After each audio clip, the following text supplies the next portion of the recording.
হে everyone, আসসালামু আলাইকুম। কেমন আছেন সবাই?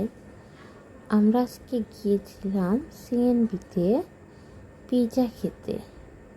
পিৎজার দোকানের নামটা জানি না, মনে হয় পিৎজা লাভার।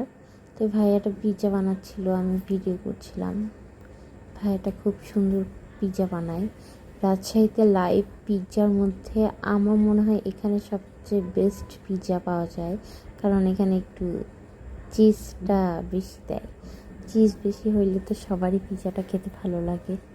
এই তো ভাইয়া তার প্রসেসিং শুরু করে দিয়েছে পিৎজাতে।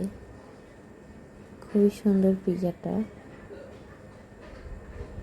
অনেক ইয়ামি। যারা যারা এখনও ট্রাই করেননি তারা সবাই চলে যাবেন এখানে পিৎজা খেতে। আমার নাম বলবেন, কারো বিল লাগবে না। এই তো সেই কাঙ্ক্ষিত সময় পিৎজার উপরে চিজ দিচ্ছে ভাইয়াটা অনেক সুন্দর পিৎজা বানাচ্ছে। চিজ দেওয়ার পরে ভাইয়াদের ওভেনে দিয়ে দেবে পিৎজাটা। ভাইয়ারা খড়ির চুলাতে পিৎজা বানায় আর অন্য অন্য জায়গায় গ্যাসে পিৎজা বানায়, এই জন্য ভাইয়াদের পিৎজাটা অনেক টেস্টি হয় আর ইয়ামি হয়। এখন পিৎজার উপরে সব টপিংসগুলো দিয়ে দিচ্ছে।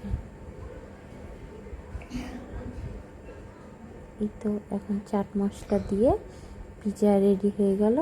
এখন ওভেনে দিয়ে দিলে পিৎজাটা হয়ে যাবে। এই তো আমাদের পিৎজা চলে এসেছে, ইয়ামি ইয়ামি পিৎজা। কিন্তু গরমে আমরা পিৎজা খেতে পারিনি, অনেক গরম ছিল। এই তো অনেক ইয়ামি।